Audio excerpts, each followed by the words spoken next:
Central New York, and hello, hockey fans all across the internet, and welcome to 315 Hockey Live, brought to you by 315hockey.com and powered by My Little Falls.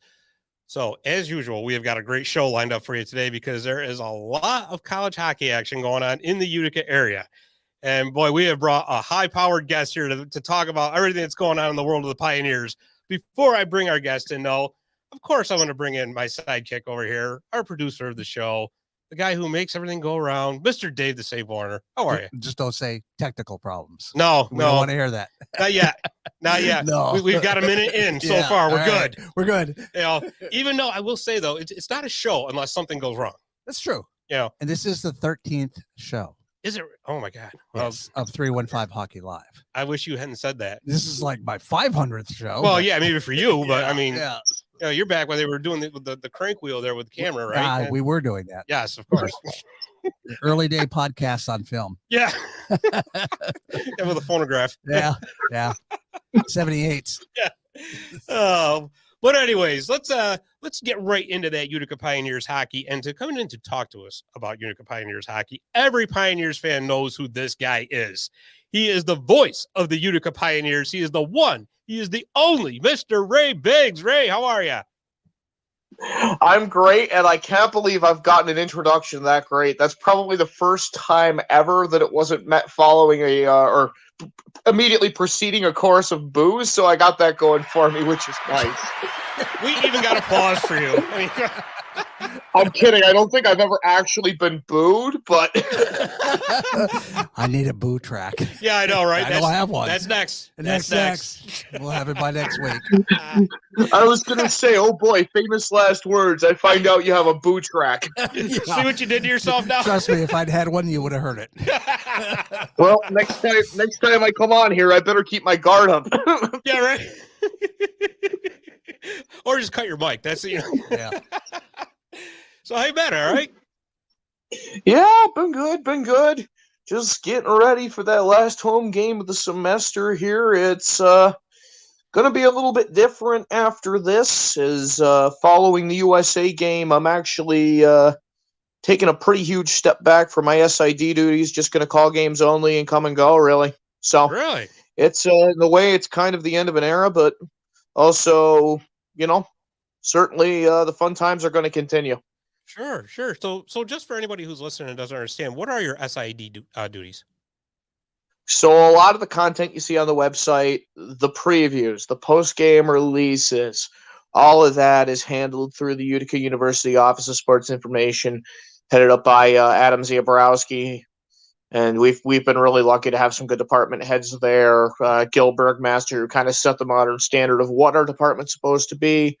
Laurel Seimer, and now Adam Zabrowski. So I've been an assistant to all three, and yeah, it's pretty much the jack of all trades, Jill of all trades kind of job.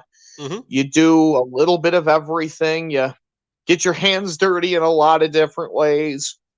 Wow. And it's pretty. It's about as hands-on as you can possibly get in college athletics without playing or coaching.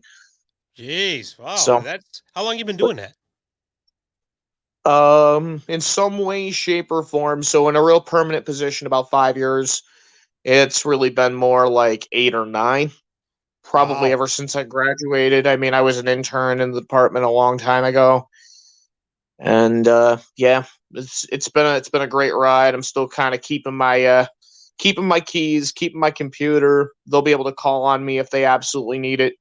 But for the most part, I'm just kind of going to call games, and from there, that's really what my schedule is going to allow me to do going forward. I kind of took on more responsibilities at my day job, and that's just kind of the price I've paid here. Right. Unfortunately, I've had to make a few tweaks. Well, there's only so many hours in the day too, so I mean that's exactly it. But I'll tell you, Adam's a great guy. I got to meet him, this season, and man, he's a fantastic guy. He really is. So, but. All right. Well, I'll tell you what, you're still the play-by-play guy. You're always going to be the play-by-play guy as far as I'm concerned. Let's talk about some hockey. So the last game that you called was Tuesday night. It was the women's team. They played Morrisville. The 14th ranked Pioneers took on the Morrisville Mustangs at the Adirondack Bank Center. Wasn't at the Nexus Center. So we got to kind of try to keep that straight because sometimes they're over at the Nexus and other times they're over at the Odds. So Anyways, you were at the odd Tuesday night. Much closer game than a lot of people expected. The Pioneers came away with a 3-2 victory, got 2 shorthanded goals. What did you see in that game? Well, I saw 30 minutes where it just kind of felt like the Pioneers couldn't get out of their own way. The flow up ice wasn't particularly great. The transition was sloppy. It felt like a Tuesday night game following a holiday weekend in every sense of the word.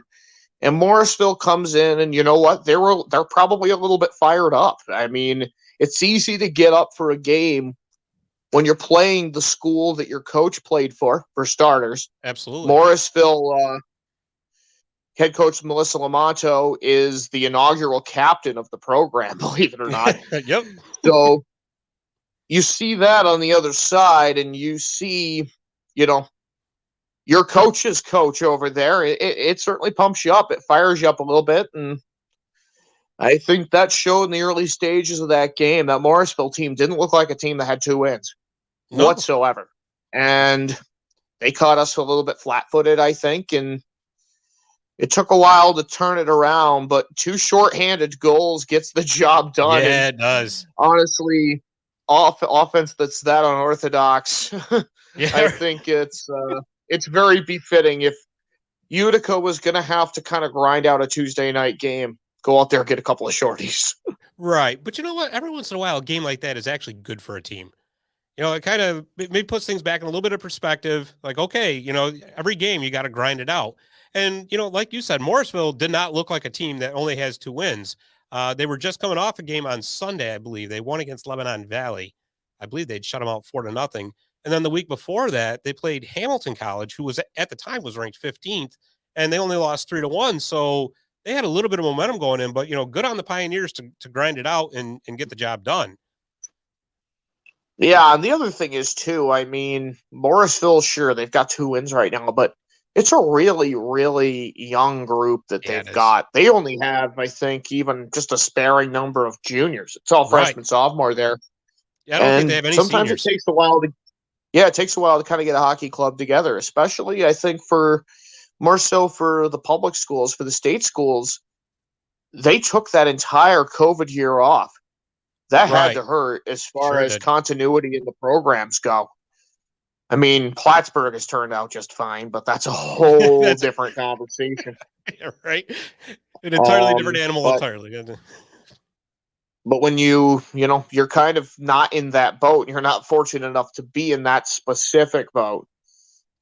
There's some of the SUNY schools, some of the SUNYACs for sure, I think, did take a hit coming out of that COVID break where they didn't play all year. So that results in some younger teams.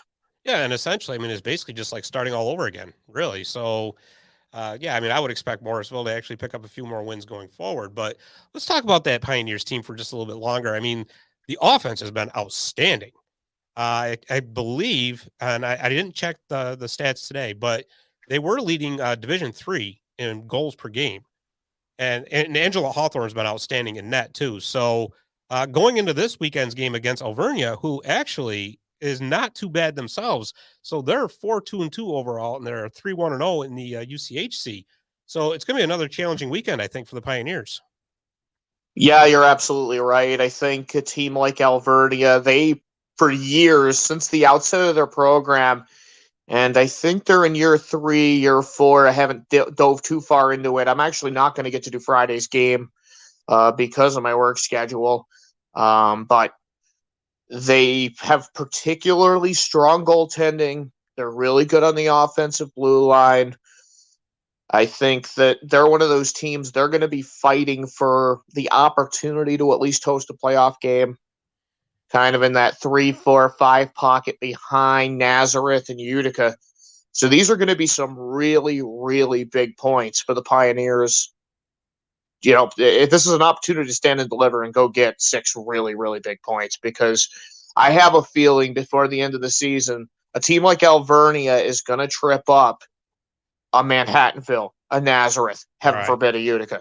They're going to trip one of those teams up, and you don't want to be the odd team out. Right. Exactly. And that end up costing you a first round bye. or anything else like that. So I think that this is an absolutely monstrous game in that regard. This is a monstrous series in that regard.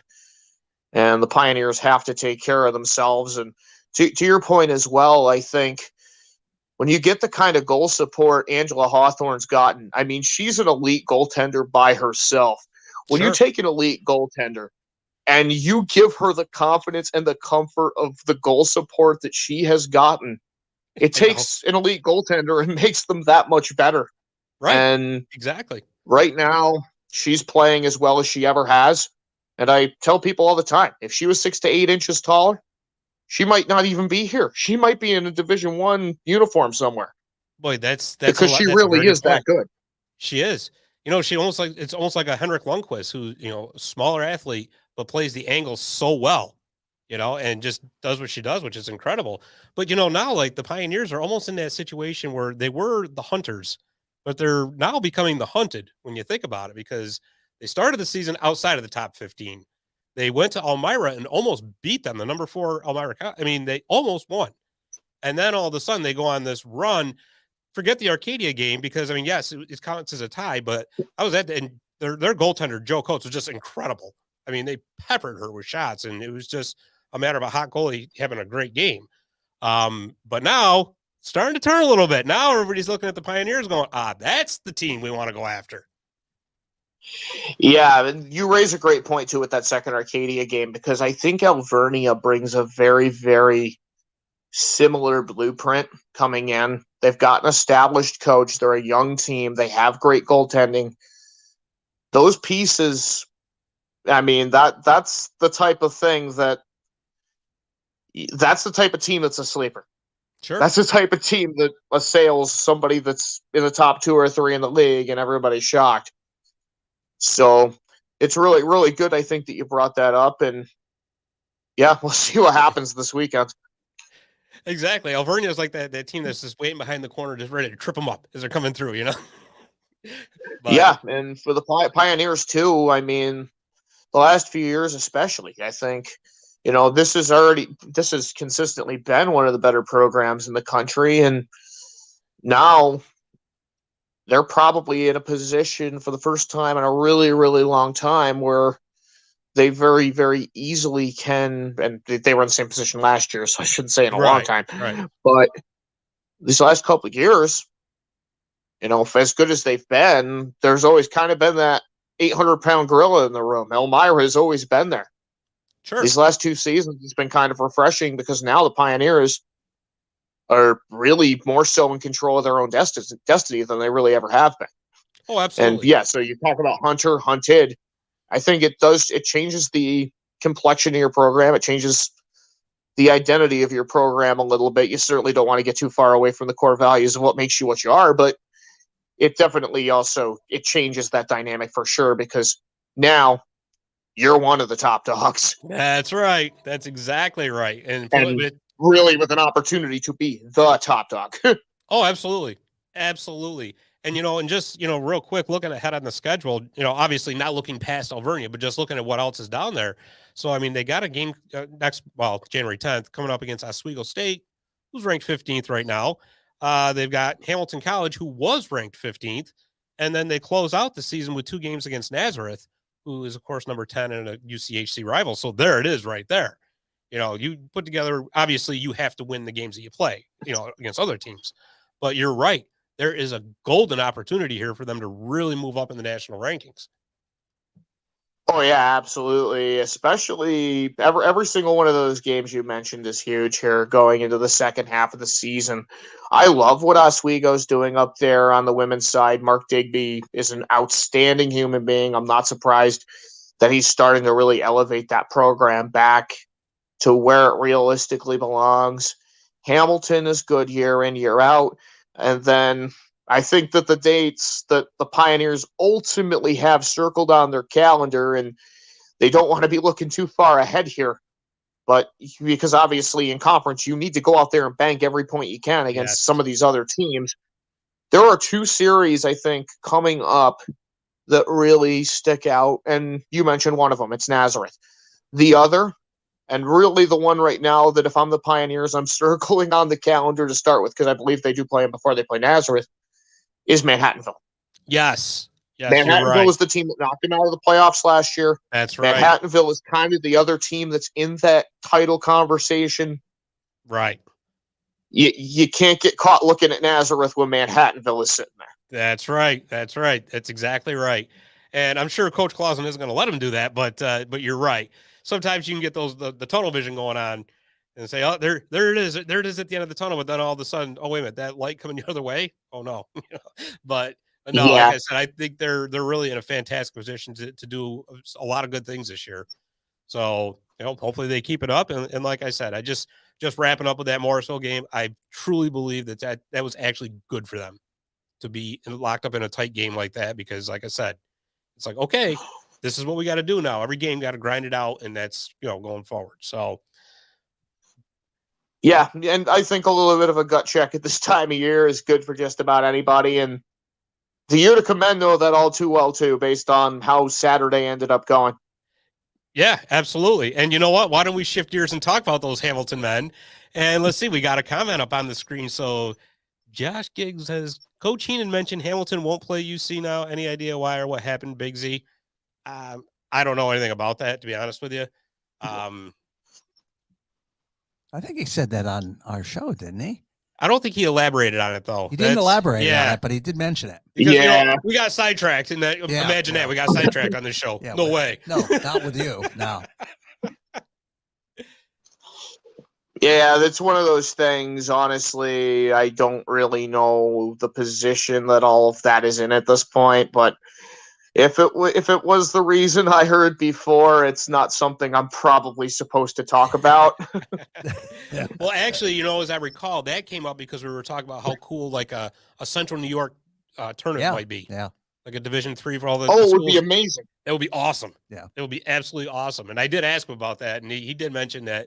That's okay. Now that you mentioned it, I do remember that now. It's like, and then, like I said, of course, sidetracks happen. And see, I don't sleep through all the episodes. You're right. I always thought that you were somehow holding your eyes together with, Well, I am. Yeah, true. But anyways, let's talk about the men's team. So they're up to number 3 now in the rankings. We're just coming off the Thanksgiving showcase, which I would have loved to have been there, but it's like I told you before, sickness reared its ugly head, and I didn't feel like getting all the rest of you guys sick. So I tried to do the right thing and stayed home and watched. But anyways, Pioneers won the first game against Plymouth State. That was a tough game, though. That really was. And, it's funny, when you look at the teams that were in there, Plymouth State and Trine, not a lot of people around this area have really heard of them. But, boy, both teams came to play. Yeah, absolutely. And you get two teams like that have talent, that have structure, that have good coaching. I mean, Craig Russell at Plymouth State, he has been the top dog in the MASCAC now for so many years. And then Alex Todd, who, of course, also knows a thing or two from his old Jedi Master. He worked for Gary Heenan back in the 2004-05 season, has learned from some great hockey minds in his own right. He was the head coach at Castleton, and then went on to work for Dean Blaze for a number of years, the legendary former head coach at Nebraska Omaha. Right. So he's been able to take all that experience back with him into a head coaching position at Trine. And, that Trine team kind of fits in probably very closely to what he saw at Nebraska Omaha. You get out west, you get these big physical hockey teams that play with structure. Sure. And I think in a league like the NCHC, you have to be able to play with that structure. And that's what Trine brought to the table. They were physical. They were structured. I could say the same thing about Plymouth State. Absolutely. I mean, those were both teams that were not only fired up to come in and play a top 5 team in the country, they had the talent and the discipline to back it up. And when that happens, you find yourself as a top 5 team, you get into a dogfight really, really fast. Absolutely. And I'll go back and point to Saturday. The Pioneers could have done a little bit more probably in that game to help themselves. Ended up being a 2-2 tie, but go back and look at the goal that was waved off, which was actually batted in by a glove from everything that I've seen. Mm-hmm. And then the goal that ultimately led to the 2-2 tie, the puck management wasn't quite there. And when you make those mistakes against a team like Trine, they're so well coached, they are going to position themselves to hurt you. Absolutely. And so I think when you talk about gut checks, you talk about what the Utica women dealt with Morrisville on Tuesday. I think the Pioneers very similarly had that gut check Friday and Saturday. Yes. Mind you, two completely separate results, two completely different game flows. But I do think both of those were a gut check, and those are the type of games that I could see benefiting the Pioneers in late January, early February. Sure. Absolutely. Absolutely. Because you know what, especially when you get closer, you get into conference play, when you're starting to get down to the nitty gritty, things are starting to get a little bit tighter, a little bit more physical. Those are the kind of games that you look back on and say, yeah, this is how you had to win it. We had to grind through once again, but going into the Thanksgiving Classic, the Pioneers, they had the rough start. Everybody knows they lost the first 2 games at Adrian. We're not going to beat that horse to death. That's already done. But they've slowly but surely started looking like the Pioneers of old, right? They're starting to score a lot of goals, starting to move the puck very well. So going into that, like I said, hey, a little bit of wake-up call. Well, let me ask you this. What was it that the Pioneers started doing, from what you could see, after those losses at Adrian, to turn things around? What was it that really started getting the wheels turning again, so to speak? I think that a lot of it just boils down to being able to rely on the talent level that they've got on the table right now. I think that we have yet to see this team play its best hockey. I agree. I do think that. I think that the ceiling is so much higher than what we've seen to this point through about 10 games in the season. But that said, that November portion of the schedule, I think that no doubt those 2 Stevenson games were big, also gut check wins in a way, from a team that needed to bounce back and get some results. So I think there was certainly an element of sandpaper, an element of grit to those 2 wins, just because the Pioneers really had to kind of claw their way through both of those. And then you get into a little bit more of a settled rhythm. You take out Chatham, you take out Wilkes. So I think that those were all good confidence builders, but it's just so far, we haven't seen this team play its absolute best hockey yet. And I see a comment come up on the screen. That's a big reason why. Right there. They're missing not 1, but 2 very important defensemen right now. They are. Justin Allen remains out and probably will be out for at least a few more weeks. And I know he's raring to go. He's raring to get back out there. I talked to him not that long ago, and he's just checking his watch at this point, waiting to get back out there and do his thing, go get that 100th career point, some of the other milestones that are sitting in front of him yet. But at the end of the day, he wants to go help this team win as much as anybody. And then Kimball Johnson, I can't really talk about his current situation there, but I know he's out for at least the foreseeable future. And those are 2 guys that the Pioneers really, really need to be in a championship winning position at the end of the season. It's great that they're winning without those 2 guys right now. Right. But at the end of the season, you would really like to have Justin back, and ideally you'd like to have Kimball there with him. So those are two very key pieces that the Pioneers have been without. And it's great when you have the talent level and the next man up mentality to be able to kind of grind your way through a stretch like this. And what's funny is too, when you talk about, or when I talk about a team that hasn't played to its potential yet, here's the other thing. Go back through history. Go back to 2021. Go back to 2020. Go back to their first conference title team back in 17-18. Go back and look at those. Every time, it's been a team that has played far from its best hockey early in the season in November. There you go. There you go. They have peaked at the right time in all of those years. Yeah, absolutely. So if history repeats itself, this team's on a really good path for the end. I think so. But they have to embrace the process in the interim. And I will tell you this, you mentioned the next man up mentality. Absolutely. And I am so impressed by the way the entire defense corps has stepped up in Justin Allen's absence. And now, you're talking about Kimball Johnson. So, I mean, look what Connor Fedorik's been doing. He's been unbelievable. Oh, it's unbelievable. Unreal. He's leading the nation in assists. Yeah, exactly. All skaters. Exactly. Then that's just it. When Justin went down, I'm like, oh, well, we still got Jason Dobey. We'll be all right, but then Connor just stepped right up.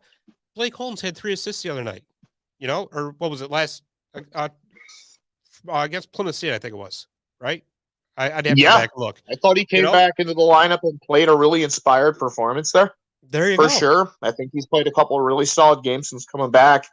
And I just want to shout out a local guy who I think right now is playing as well as I think I've ever seen him. Jackson Rutkowski. Yes. How about it? Just going to say that. Had a goal and assist. I mean, the other night, or a couple weeks ago, I should say.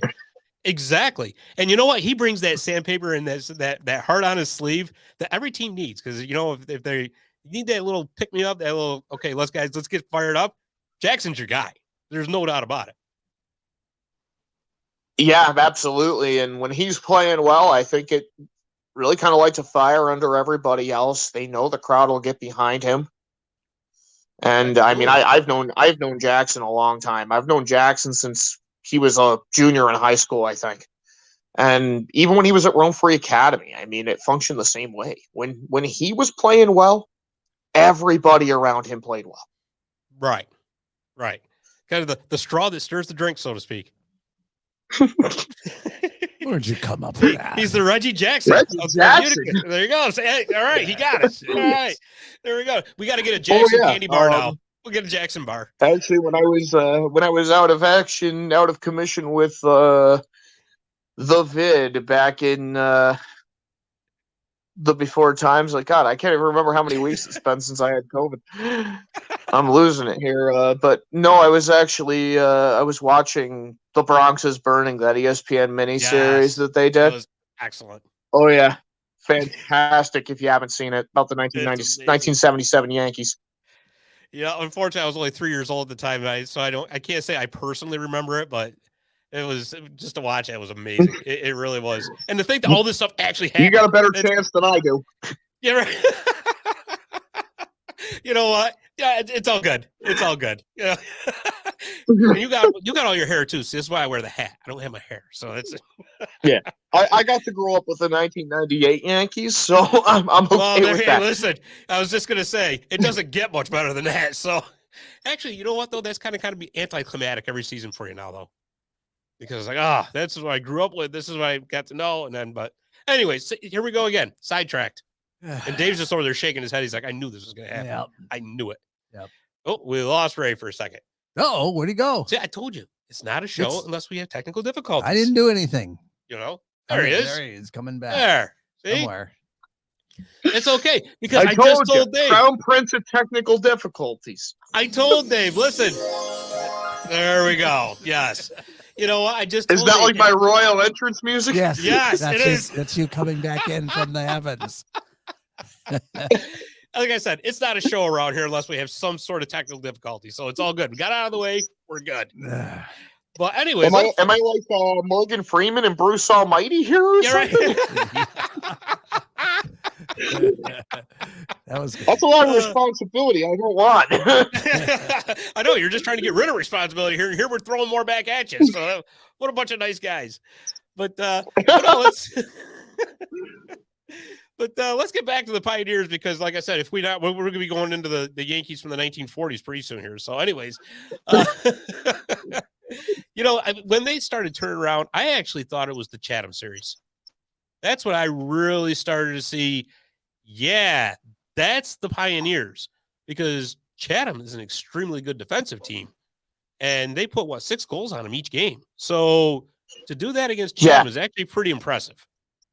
And you have to have confidence on the offensive end to do that to a guy like Ricardo Gonzalez, who, honest to God, I don't think there's a more underrated goaltender in the region than that guy. No way. He's fantastic. So to hang 6 on him, you have to be playing with moxie. You have to have some swagger because he makes life extremely difficult for you. And that program just continues to grow up by the minute in front of our eyes. I think that the coaching change was the best thing they ever did. Going out and getting Michael Gershon from Robert Morris after they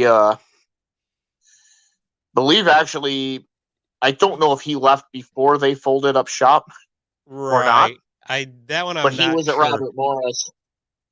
And it was a really, really good hire for them in terms of getting the program trending in the right direction. And I think that having Chatham kind of get into the ascendancy a little bit helps everybody. It helps the entire league out.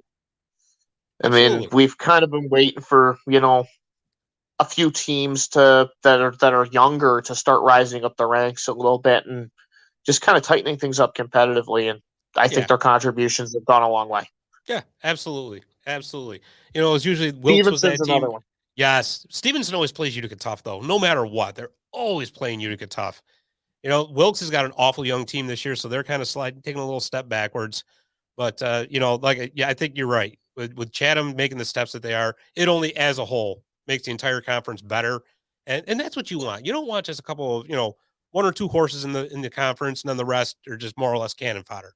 You want good teams in your conference because it makes your conference as a whole look a lot better, and especially in the voters' eyes. Oh yeah, exactly. And the rising tide lifts all boats, and actually one of the biggest examples of that I can think of, and it's not in this league, is the way that you go back probably, about 4 or 5 years, and the way that the Commonwealth Coast Conference kind of reinvented itself. For years, back when that was the ECAC Northeast, most of that league was cannon fodder. Right. Like, that was the league you didn't want to be in. Exactly. There was the ECAC West, the ECAC East. Those were the leagues you wanted to be in, but for some reason, nobody ever wanted to join the West, which is kind of how the UCHC happened, but that's a conversation for another day. Or we just say about sidetracks? No, but for years, the Northeast, I mean, there was nobody in that conversation that I would have called a national contender 10 years ago. Right. Absolutely. And now, I mean, Curry's always kind of been hanging around the national rankings. The team that, of course, Mick Curran and Casper Jelkvist came from, among others. They're still pretty good. They got Endicott in there. They've got UNE in there. Absolutely. I mean, they've got Salve Regina in there, who is still really, really good and played for the national championship in 2018. It's just amazing how that league has gotten itself on the map. The bottom feeders for years from that league, the perennial bottom feeders, picked their game up. Right. Salve Regina being like almost the exact poster child of that. Sure. And UNE was a young program. So that's a really good example, I think, of a rising tide lifting all boats. And I don't just say that, the pun's not intended, even though most of those schools are near the Atlantic coast. And in the case of UNE or Endicott, you can tee up a golf ball and hit the ocean. Right. In this case, the rising tide lifts the golf ball. But that's yeah. There we go. You knew that was coming. or in Endicott's case, I mean, they've done an extremely good job there anyway. But also helps when Ray Bork puts up the money to build your rink. Yeah. That kind of tends to be just a little bit of a helping hand, just a little. So I say the name Ray Bork, and immediately my mind switches to Gary Thorne after Bork got his Stanley Cup with the Avalanche. Raymond Bork, my dream has come true. And whether you're a Ray Bork fan or not, I mean, if you're a hockey fan, you had to love that moment. That was awesome. Absolutely. But, we're talking about national powers here, and we've got a national power coming into the Adirondack Bank Center on Saturday night. Number 7, Oswego State Lakers are coming in to take on the Utica Pioneers in the teddy bear toss game. So give us a little preview on what you think about Oswego. Well, I think that this is Oswego's most confident team in a long time. I could start there for sure. I think that for years they've kind of had to settle into this role. I wouldn't actually even say settle, but they've kind of been in this spot where they've been living in Geneseo's shadow, and Geneseo's just been so good the last 4 or 5 years that it's really tough to escape that shadow. And they finally got the win they were looking for. So I think that that's Absolutely. absolutely massive. Like Utica, there's been some cobwebs here in the first half of the season, and they've had to work through that as well. And I think actually a loss to a team like Skidmore, that's going to rattle their cage and get them going a little bit. You want to talk about first half gut checks. Right. There it right. is for Oswego. That Skidmore team. And there's another guy you should probably consider as a guest at some point if you haven't already. Rob Hutchison, the head coach over there at Skidmore, he's a Waterville guy. Oh so yeah, absolutely. might be worth a check in at some point. And Absolutely. yeah, Look at Bigsy getting us the connections. I love it. Yes, but Hutch has done an unbelievable job getting that Skidmore team going in the right direction. And I wasn't necessarily surprised to see them beat Oswego because they gave Geneseo a lot of problems. They did. They really did. So they've got a little something going out there in Saratoga Springs right now. And but yeah, I do really think the Oswego team is one of the most confident groups that they've had in a long time. It's one of the most developed groups they've had in a long time. Shane Bull is playing extremely well for them right now. But certainly as well, I think that there are some holes that can be poked. The special teams, I don't think, are functioning as well as they should for Oswego at the moment. So there's an opportunity to gash them, I think, if you're the Pioneers. And it's also an opportunity to kind of go out there and challenge your special teams to perform even better. Right. If you're Utica as well. Exactly. Like the special teams leverage could win or lose this game. That's a great point. That really is because, oftentimes we usually talk about 5-on-5 and we have this stat and we have that stat. Special teams get overlooked. And I'll tell you what, if one team or another gets a lot of power plays, it changes the complexion of the game. I mean, it's everything. It really is.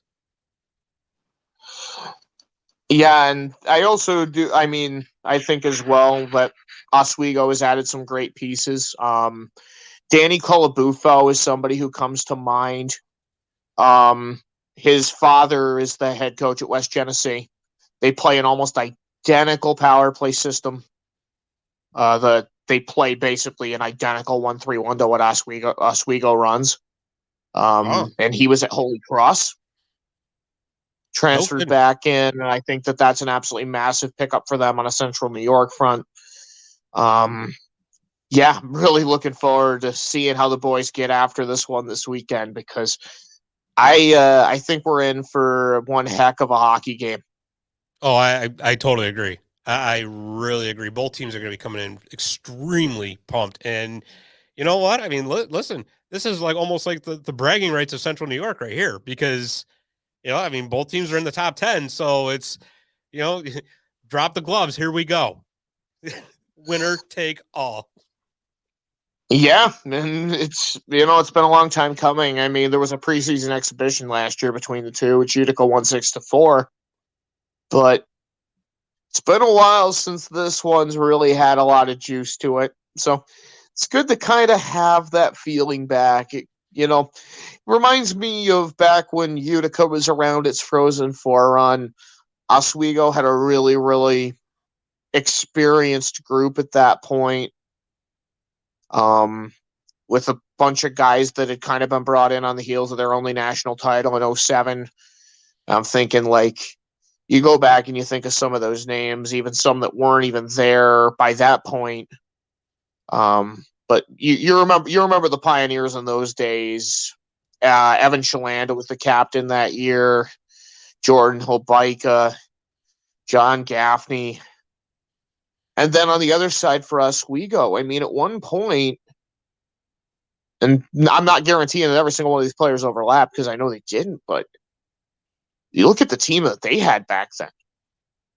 Stephen Molaro, guy out of Syracuse who went on to coach and is still coaching up at Northwood School in Lake Placid. Neil Musselwhite, who won the fastest skater contest at the Frozen Four, the D1 Frozen Four at Ford Field in Detroit a number of years ago. Eric Selleck, who went on to the NHL. Right. Absolutely. Hank Van Boxmeer, whose dad played a long time in the NHL. John Whitelaw, who you'll see on Saturday as an assistant coach, Ted Gosick.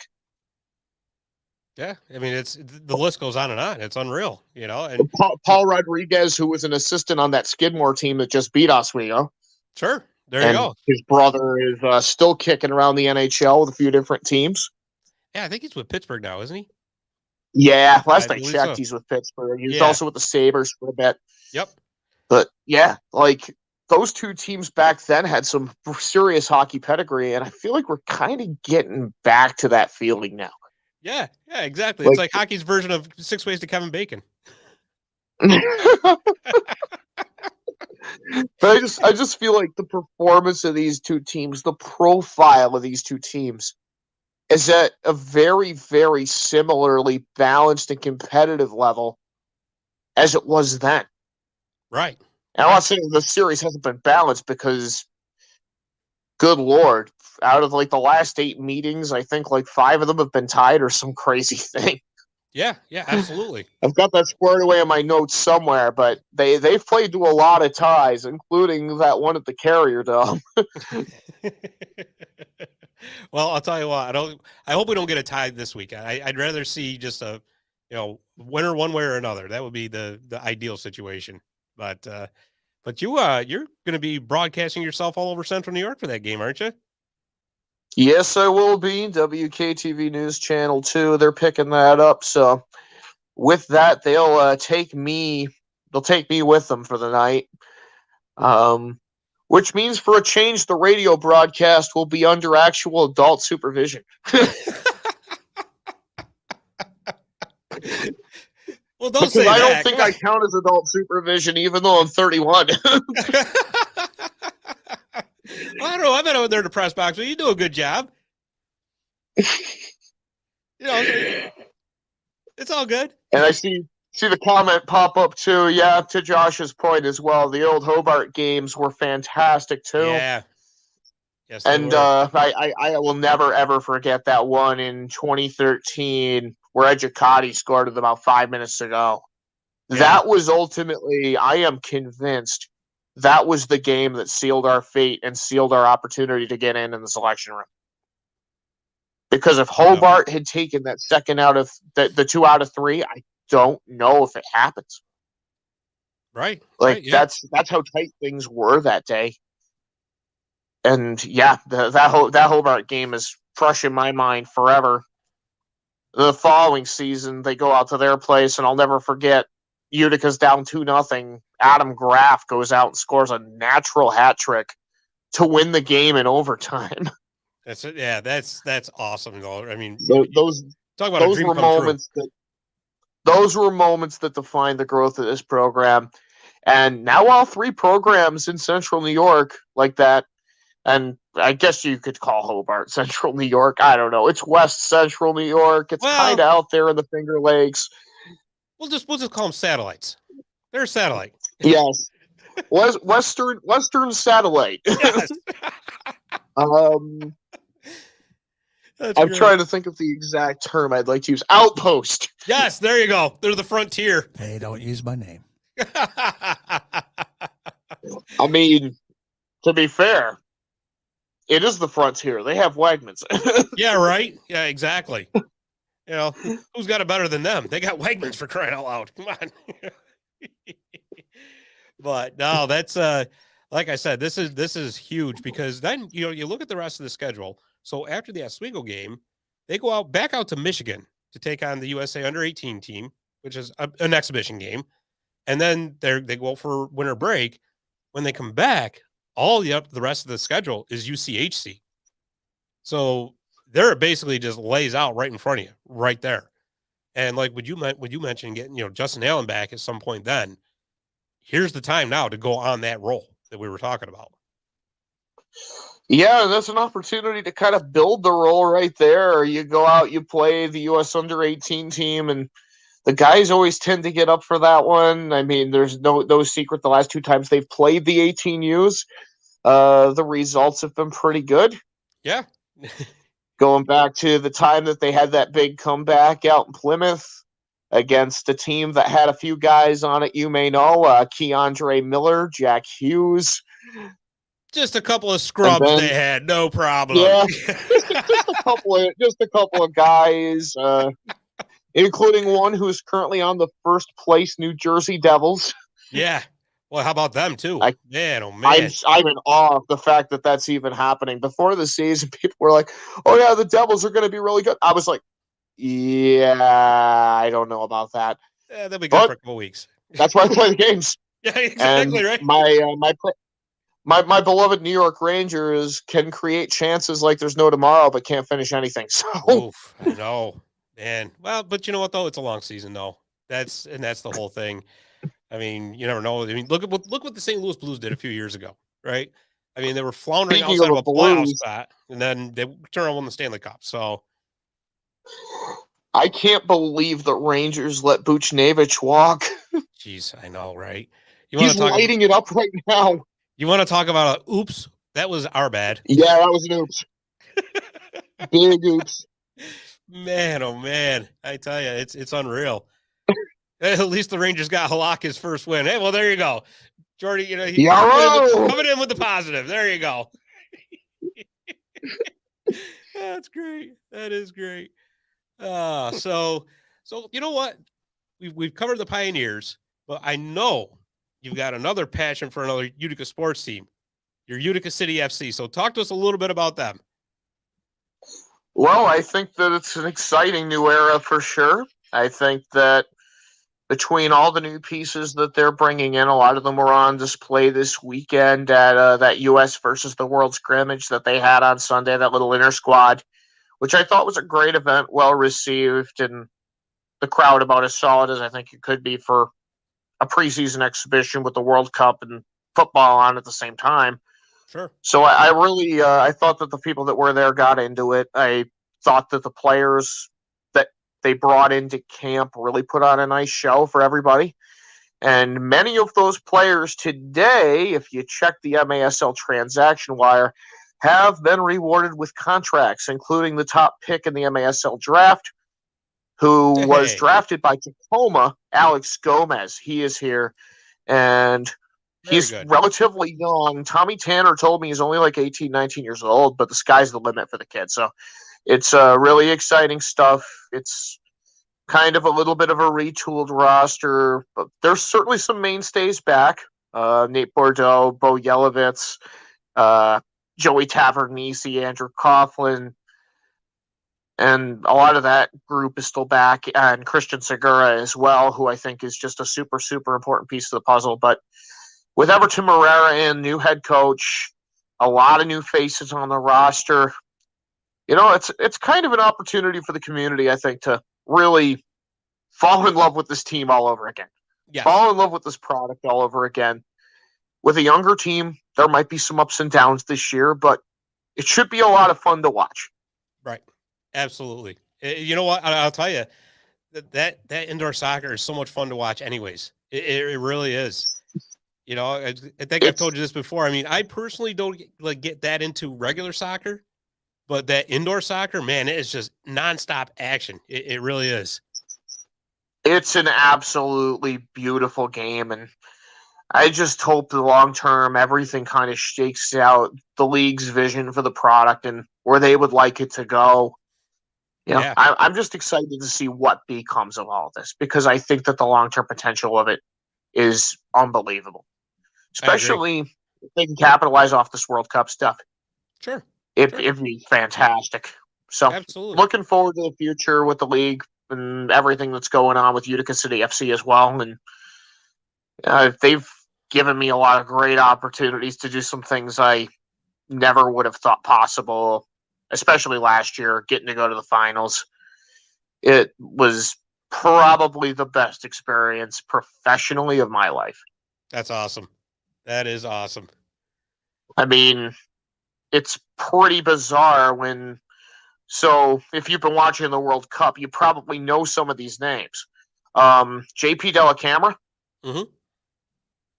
I guess he more or less specifically picked me out to go do this radio stuff for Sirius XM. Which, No when you kidding. hear that, I mean, there's No no kidding. American has called more World Cups than that guy. That's Men's, awesome. women's. He's the lead voice of the Women's World Cup in the United States on Fox. You get that phone call, Yeah. and it floors you because I bet. this guy, who's literally the dean of broadcasters in this sport in the States, thought That is enough of awesome. me to send me out to Florida and to California. And then another name that I got to work with out in San Diego at the second game of the finals, Warren Barton. He's been calling a lot of the group stage matches for Fox as well. So, Absolutely tell you what, you awesome, just my never know friend. who you're going to run into in this crazy life. I guess not, right? I guess not. Well, I couldn't imagine getting that phone call. You must have been like Ralph Cramden, just going, humana, humana, humana, humana. Yeah, for sure. You see that many titans of the game walk into a room. You feel a little small at that point. Yeah, right. Exactly. But just one other quick point too. I see that at the Nexus Center, they got the turf on rink 2. So is FC going to be playing any games there at all, or is that more or less just like a practice that maybe fans can come watch a little bit? Or so they've laid the turf down at Nexus, basically to become the practice facility for the team as much as humanly possible. Cool. I mean, they've been practicing out in Syracuse all these years, so, and that's had its advantages. I mean, it kind of helps that for a lot of years, Ben Raymond, who's no longer with the team, he's with Milwaukee now. His family owns the CMY Family Sports Center, which is where Utica was practicing. Mm-hmm. So that was obviously a very good arrangement for a lot of reasons. But now an opportunity has kind of come up to bring the operation in-house, really kind of vertically integrate it in a way that they've wanted to. I think that's good for everybody as long as you can kind of have everything based there. It makes life easier for everybody in the long run. Might make it a little bit tougher for some of the guys that are based in Syracuse and may not want to move and pick up roots. Right. But I think for the overall identity of the organization, it's really good to kind of have everything under one roof like that and really kind of grow within your footprint, grow within Utica, which is what I really think they've wanted for a long time. So there's a lot of excitement there for sure. No doubt it's about not, it. It certainly comes with some price of admission there. Again, there's some guys based out in Syracuse that probably have had a little bit more driving added to their plates, but yeah, I think it also comes with a lot more benefits than costs.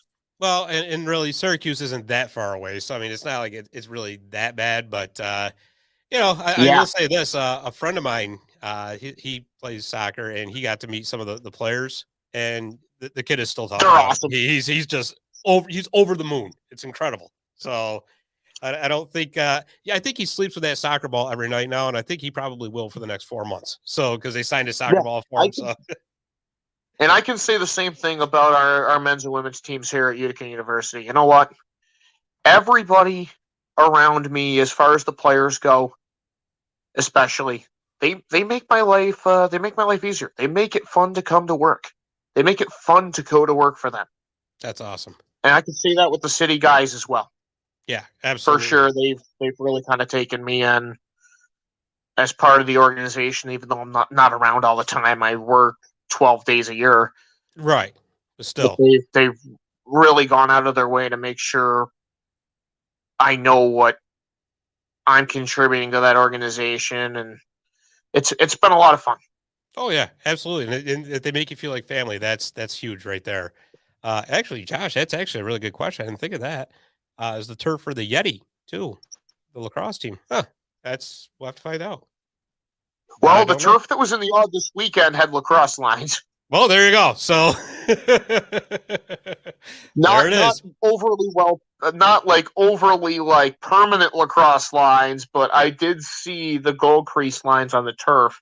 They also had that tournament thing over the summer as well that I didn't really know much about, but Right. that North American Invitational event. Actually, I think that's when I had COVID, so that may have just that's why you solved didn't know the about mystery there. Exactly. I knew about it. I just didn't get a chance to pay much attention because I think I was pretty sick at the time. You had another thing on your mind. Let's just put it that way. And in my lungs. Yeah, and everywhere And up else. my nose. Yep. Well, Ray. Stop there, Ray. Well, Ray, we really appreciate you taking the time to come on and talk to us because this has been so much fun. And absolutely. Glad to get to participate in your corner of the internet here. This has been fun. Absolutely. And of course, I will see you Saturday night anyway. So we'll definitely have to continue the chat up in the press box. So absolutely. And just for the record, it's going to be tight up there. Yeah, I have a feeling. Coming. I have a feeling. So I might be sitting on a step somewhere. So that's okay. That's all right. I can handle it. We'll make sure we save you a chair somewhere. Well, I appreciate that too. Thank you. Priority media access. Yeah, there you go. Exactly. Deluxe accommodations. Yes, there you go. There it is. Perfect. But no, it's going to be tight up there for sure. A lot of folks coming in. Yeah. Not only from Oswego, but also USCHO's got a couple. Really? It's going to be crazy. Oh, plus my goodness. Television stuff. Wow. Well, I guess so. It's going to be tight for sure. But that's okay. It'll actually make it a lot of fun having all those different people there and a lot of different opinions going on, and we'll see what plays out on the ice. That's going to make it even better. It's going to feel like a Frozen 4 up there a little bit. Yeah, right. Yeah, exactly. But yeah, like I said, man, thank you again for coming on. I really, truly appreciate it. And like I said, I'll certainly see you Saturday night. Sounds good. Have a great one. All right, buddy. Thank you. Take care. All right. That was Ray Biggs, the voice of the Pioneers. Always a fun guest to have on, man. He's so much fun to talk to. So we're going to take a commercial break. And when we come back, we're going to wrap things up here at 315 Hockey Live. Come on back after the commercial. Visit My Little Falls and stay connected with the latest news, information, and events in the city and the area. Our mission is to generate interest in the community and connect residents in a more meaningful way by facilitating deeper conversations about how these stories will shape the future of the Mohawk Valley. Join thousands of weekly visitors who stay up to date with feature stories, interviews, videos, our event calendar, and print publication, the Mohawk Valley Express. It's about timely local news for the community, keeping citizens informed about important issues, telling about the people who live and work here, and giving locally owned businesses the opportunity to reach a very targeted audience of locals and tourists alike. It's a whole new form of media-rich content developed specifically for today's mobile lifestyle and listeners. You can download our iOS app in the iTunes store, listen to our country music streaming radio station, or sign up for a weekly newsletter. Stop by today at mylittlefalls.com. You'll be glad you did.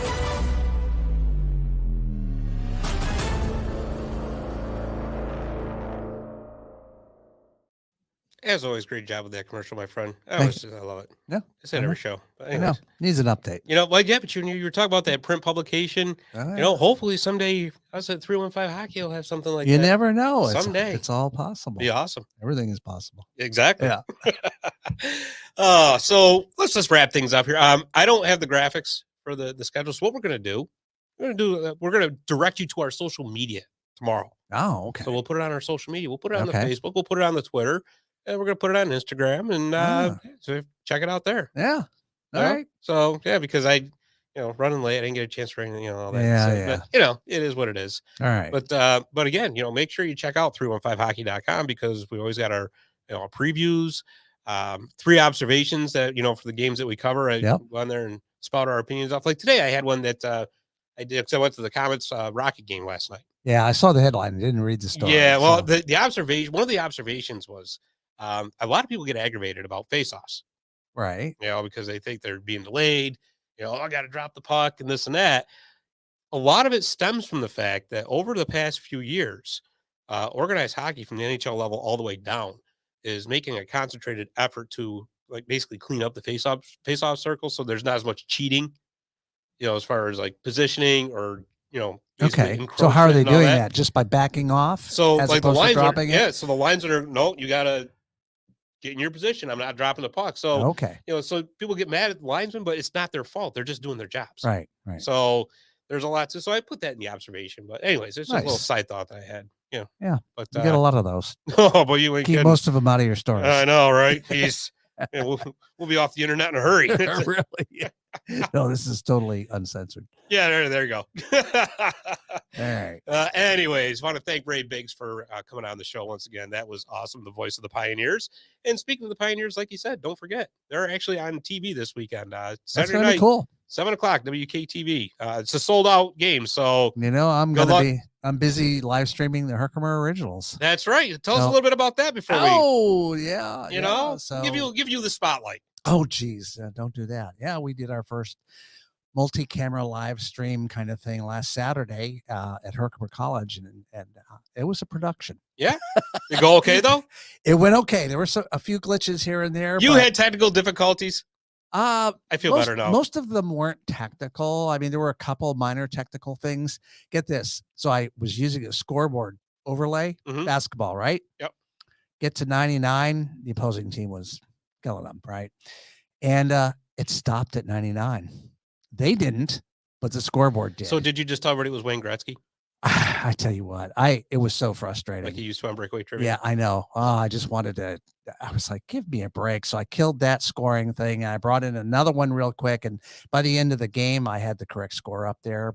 And then I tried to manually, and some of these things, you can connect hardware to the scoring system. And so that when you're seeing the score, you're seeing the time, shot clock, fouls, things like that. Right.